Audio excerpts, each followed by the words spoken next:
ሰላም የተከበራችሁ የኢትዮ ታይምስ ቤተሰቦቻችን እንደምን ቆይታችኋል? ለሰዓቱ የተመረጡ አዳዲስ መረጃዎችን ይዘንላችሁ ቀርበናል። በቅድሚያም አርዕስተ ዜና።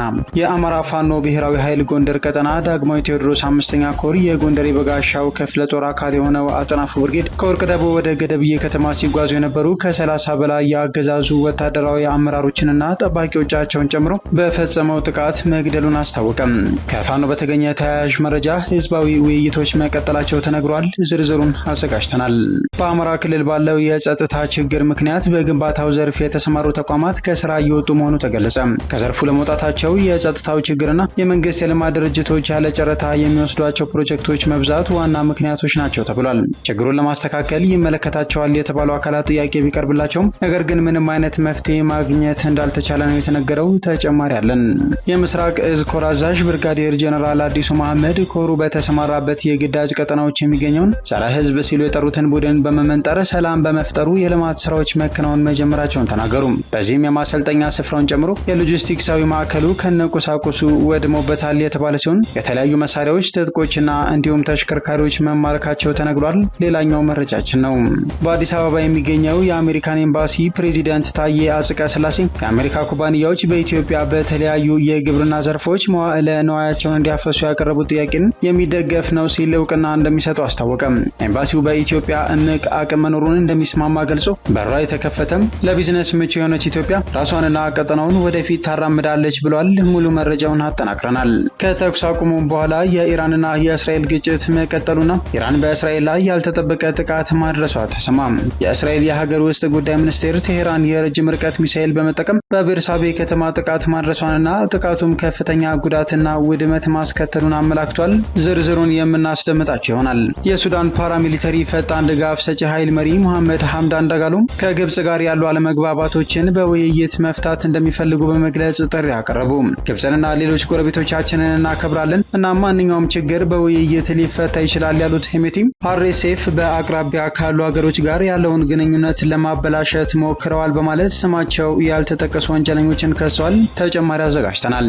የተከበራችሁ የኢትዮ ታይምስ ቤተሰቦቻችን እነዚህንና ሌሎችም ያልተሰሙ አዳዲስ መረጃዎችን ለማድመጥ እስከ መጨረሻው ድረስ ላይክ፣ ሼር፣ ሰብስክራይብ በማድረግና የቻናላችን ቤተሰብ በመሆን አብራችሁን እንድትቆዩ በአክብሮት እንጋብዛለን።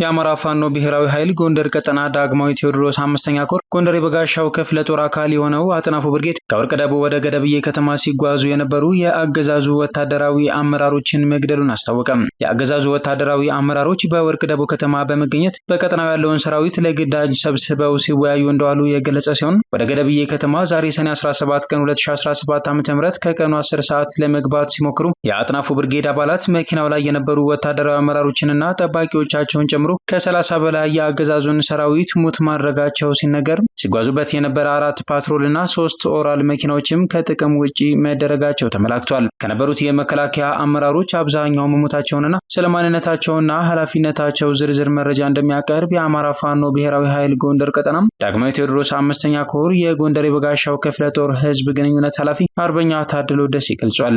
በተያያዘ መረጃ ህዝባዊ ውይይቶች መቀጠላቸው ተመላክቷል። የበረሃኛው ቀስተ ደመና ብርጌድ በጫጎ ደረባና በገነት ቀበሌዎች ህዝብን በመሰብሰብ አገዛዙ በህዝባችን ላይ እያደረሰ ነው የተባለውን መጠነ ሰፊ ጥፋትና የንጹሃን መገደልን በተመለከተ ለማህበረሰቡ መልካም አስተዳደርን ለማሳለጥ በሚያስችሉ ጉዳዮች ዙሪያ ማህበረሰቡን በሰፊው እንዳወያየ የጠቆመ ሲሆን ማህበረሰቡን የሚያውኩ ሁነቶች ካሉ ከፋኖ ጋር በመረባረብ የአካባቢን ሰላም ማስከበር እንደሚገባ በማህበረሰቡ ተጠቁሟል ሲል ገልጿል።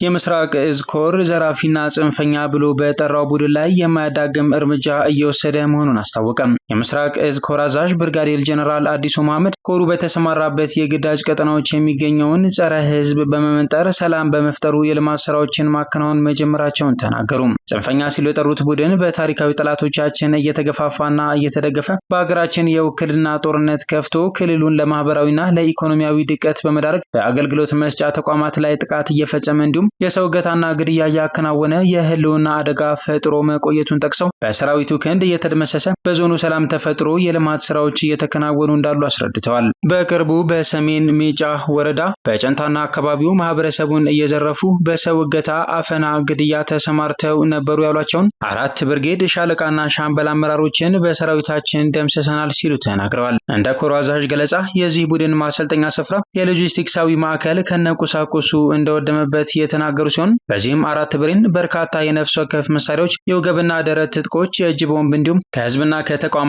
ተዘርፈዋል ያሏቸውን ተሽከርካሪዎች፣ የተለያዩ ተቀጣጣይ ፈንጂዎች፣ ቅንቡላዎች ተማርከዋል ሲሉ ተናግረዋል። አሁን ላይ የዚህ ቡድን በተናጠል የወንብድና ተግባር በመፈጸም እየተሽለከለከና እርስ በርሱ የጥቅም ግጭት ውስጥ ገብቶ እየተጋደለ እንደሚገኝ ተናግረው ለአብነትም ራሱን የአቤ ጉበኛ ብርጌድ አዛዥ ብሎ የሚጠራው ዳኛቸው ታረቀኝና ቡድኑ አመራርን ገድለው ከነትጥቃቸው የሰላም ጥሪ ተቀብለው ለሰራዊታችን እጅ ሰጥተዋል ሲሉ ተናግረዋል። በግዳጅ ቀጠናችን የጸጥታ ኃይሉን በማጠናከር በሰራዊታችን ቀጥተኛ ድጋፍ በዞኑ በርካታ የሚሊሻ ኃይል አሰልጥነን ከሰራዊታችን ጋር ግዳጅ እየፈጸሙና ራሳቸውን ችለው ቡድኑን የሚደመሰሱ ሚሊሻዎችን አፍርተናል ሲሉ ብርጋዴር ጀነራል አዲሱ መሐመድ መናገራቸው ተሰምቷል። በመቱ ከተማ ወድቆ ያገኙትን ከ173 ሺህ ብር በላይ ለፖሊስ ያስረከቡ ጓደኛ ማቾች ምስጋና ተቸራቸው። በኢሊባቡር ዞን መቱ ከተማ ነዋሪ የሆኑ 2 ጎረቤታም ሴቶች ወደ ገበያ ሲያመሩ መሬት ላይ የወደቀ ጥቁር ፌስታል አይተው ገንዘብ መሆኑን ሲገነዘቡ ለፖሊስ ማስረከባቸውን የመቱ ከተማ ፖሊስ መምሪያ ገልጿል። የመቱ ከተማ ፖሊስ ዋና መምሪያ የኮሙኒኬሽን ጉዳዮች ጽሕፈት ቤት ኃላፊ ረዳት ኢንስፔክተር አሸብር ጌታሁን እንደተናገሩት ወይዘሮ የሻረ ጊርጉና ወይዘሮ አገርቱ ዴቢሳ የተባሉ 2 የመቱ ከተማ አባ ሳያ ቀበሌ ማርያም ሰፈር ነዋሪዎች ናቸው። ሰኔ 16 ቀን 2017 ዓ.ም የሰኞ ገበያ ዕቃ ለመግዛት በወጡበት የአጋጣሚ ተከስቷል። ጎረቤታሞቹ የግል ጥቅምና ፍላጎት ሳያሸንፋቸው በቀጥታ በጥቁር ፌስታል የተጠቀለለውን 173 ሺህ ብር ከ50 ሳንቲም ለመቱ ከተማ ፖሊስ አስረክበዋል። 2 ሴቶች በታማኝነት ብሩን እንዳስረከቡ የብሩ ባለቤት አቶ ሰሚር ሙሰማ የተባሉና በመቱ ከተማ አባ ሳያ ቀበሌ ማርያም ሰፈር ነዋሪ የዳቦ መጋገሪያ ቤት ባለቤት ከሰዓታት ቆይታ በኋላ በመምጣት 2 ሴቶች መሬት ላይ ወድቆ ያገኙት ብር የራሳቸው መሆኑን ያመለክታሉ። ፖሊስም 2 ሴቶች ያገኙት ብር የአቶ ሰሚር ስለመሆኑ ባደረገው ማጣራት ዱቄት ገዝተው ለመመለስ ወደ ሱቅ መደብር መጓዛቸውን ከዚያም ከቤት ይዘውት የወጡትን ብር ሲያፈላልጉ መገኘቱን በመስማታቸው ወዲያው ወደ ፖሊስ ጽሕፈት ቤት መቅረባቸውን ባቀረቡት ማስረጃ ማረጋገጡን ገልጸዋል። ብሩ ምንም ሳይጎድል እንዳያገኙ ላደረጉላቸው ለሴቶች ትልቅ ምስጋና አቅርበው ለዚህ ታማኝነት ተግባር ወሮታ ከፋይ ነኝ ሲሉ መግለጻቸውን ረዳት ኢንስፔክተር አሸብር ጌታሁን ተናግረዋል። በአማራ ክልል ባለው የጸጥታ ችግር ምክንያት በግንባታው ዘርፍ የተሰማሩ ተቋማት ከስራ እየወጡ መሆኑ ተገለጸ።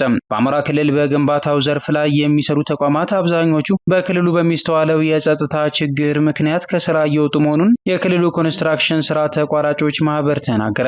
በክልሉ ከ3000 በላይ ተቋማት በግንባታው ዘርፍ ለመንቀሳቀስ ፈቃድ አውጥተው እየሰሩ እንደነበር የገለጸው ማህበሩ በማህበሩ ስር ደግሞ ከ765 በላይ ተቋማት እንደነበሩ አስታውቋል። ነገር ግን ክልሉ ላይ በተፈጠረው የጸጥታ ችግር ምክንያት ምቹ ሁኔታ ባለመኖሩ አብዛኛዎቹ ጨረታዎች ለመንግስት የልማት ድርጅቶች የሚሰጡ በመሆናቸው ብዙዎቹ በአቅም ማነስ ምክንያት ከዘርፉ እየወጡ ነው ሲሉ የማህበሩ ፕሬዚዳንት አቶ ሙሉቀን ቢተው ተናግረዋል። ችግሩን ለማስተካከል ይመለከታቸዋል የተባሉ አካላትን ጠይቀናል፣ ነገር ግን ምንም መፍትሄ ማግኘት አልተቻለም ያሉት አቶ ሙሉቀን በዕዳ ምክንያት ቋሚና ተንቀሳቃሽ ንብረቶቻቸውን ያጡ እንዲሁም ከዘርፉ የወጡና ሌላ ዘርፍ የቀየሩን ባለሙያዎች መኖራቸውን ተናግረዋል። አሁን ላይ በክልሉ ከሚሰሩት የግንባታ ስራዎች ውስጥ በግብረ ሰናይ ድርጅቶች የሚመጡ ግንባታዎች ብቻ በግሉ ዘርፍ እየተሰሩ ነው ብለው ነገር ግን ይህ ለሁሉም የሚዳረስና ሰፊ ባለመሆኑ ችግሩ ባለሙያዎቹ ስራ እንዲያጡ ምክንያት መሆኑን ገልጸዋል። የማህበሩ ፕሬዚዳንት በግንባታው ዘርፍ ተሰማርተው የነበሩና በአሁኑ ወቅት ከስራ የወጡ ተቋማት ምን ያህል ናቸው በሚል ለቀረበላቸው ጥያቄ ምላሽ ከመስጠት ተቆጥበዋል። ከዘርፉ ለመውጣታቸው የጸጥታው ችግርና የመንግስት የልማት ድርጅቶች ያለ ጨረታ የሚወስዷቸው ፕሮጀክቶች መብዛት ዋና ምክንያቶች ናቸው ተብሏል። የኢራንና የእስራኤል ግጭት ዳግም መቀጠሉ ተሰማ። ኢራን በእስራኤል ላይ ያልተጠበቀ ጥቃት ማድረሷ ተዘግቧል። የእስራኤል የሀገር ውስጥ ጉዳይ ሚኒስቴር እንደገለጸው ቴህራን የረጅም ርቀት ሚሳኤል በመጠቀም በቤርሳቤ ከተማ ጥቃት አድርሳለች ብሏል። ጥቃቱ ከፍተኛ ጉዳትና ውድመት እንዳስከተለ አክሎ ገልጿል። አርኤስኤፍ ከግብጽ ጋር ያለውን ግንኙነት ለማስተካከል የውይይት ጥሪ አቀረበ። የሱዳን ፓራሚሊተሪ ፈጣን ድጋፍ ሰጪ ኃይል መሪ መሐመድ ሐምዳን ዳጋሎ ከግብጽ ጋር ያሉ አለመግባባቶችን በውይይት መፍታት እንደሚፈልጉ ገልጸዋል። ዳጋሎ በሰፊው በዳርፉር ክልል ለወታደሮቻቸው ባደረጉት ንግግር ከጎረቤት የግብጽ ኃይል ጋር ያለውን ውጥረት አስመልክቶ ተናግረዋል። ቀደም ሲል ግብጽን ለሱዳን ጦር ኃይሎች ወታደራዊ እርዳታ ታቀርባለች በሚል የሰላ ትችት ሰንዝረው እንደነበርም ይታወሳል። ግብጽንና ሌሎች ጎረቤቶቻችንን እናከብራለን እና ማንኛውም ችግር በመነጋገርና በውይይት ሊፈታ ይችላል ሲሉ ሄሜቲ በንግግራቸው የተደመጡ ሲሆን አርኤስኤፍ በአቅራቢያ ካሉ ሀገሮች ጋር ያለውን ግንኙነት ለማበላሸት በመሞከር ስማቸውን ያልተጠቀሱ ወንጀለኞችን ከሰዋል። በሱዳን በሊቢያና በግብጽ መካከል የሚገኘውን የኦዋይናት የድንበር ትሪያንግልን በቅርቡ የያዘው አርኤስኤፍ ቀጠናውን ከሽብርተኝነት በኮንትሮባንድና በህገወጥ የሰዎች ዝውውር ለመከላከል እንሰራለንም ሲሉ ዳጋሎ ተናግረዋል። አክለውም ፈጣን ድጋፍ ሰጪ ኃይሎች ከጎረቤት ሀገራት ጋር ምንም ችግር የለባቸውም ብለዋል። የአርኤስኤፍ እና የሱዳን ጦር ኃይላቸውን ለማዋሃድ ባወጡት እቅድ ምክንያት የገዥነት አጋርነታቸው ከፈራረሰ በኋላ ከ2 ዓመት በላይ ሲዋጉ ቆይተዋል። ግጭቱም ከፍተኛ ሰብአዊ ቀውስ ፈጥሮ ሚሊዮኖችን አፈናቅሏል። ዳጋሎ በንግግራቸው በዳርፉር የእርዳታ አቅርቦትን ለማመቻቸት ቃል የገቡ ሲሆን ከሚያዝያ 15 ቀን 2023 ጀምሮ ለወታደሮቻቸው ዕዳ መልሰው እንደሚከፍሉም ተናግረዋል። በሰራዊቱ ላይ የሚያደርሰውን ጥቃት በማደስና የተቀሩትን ኃይሎች እንደሚያሸንፉ ቃል የገቡት ጀነራሉ ከጦር ኃይሉ ጋር ለተባበሩ ሌሎች የታጠቁ አንጃ መሪዎችም የእርቅ ጥሪ አቅርበዋል። የሱዳን ነጻ አውጪ ንቅናቄና የፍትህና የእኩልነት ንቅናቄ መሪዎችን በመጥቀስ ከጅብሪል ኢብራሂም ጋር ምንም ችግር የለንም፣ ዛሬ ወደኛ ቢመጡ እንኳን ደህና መጣችሁ ብለን እንቀበላቸዋለን ሲሉም ተደምጠዋል።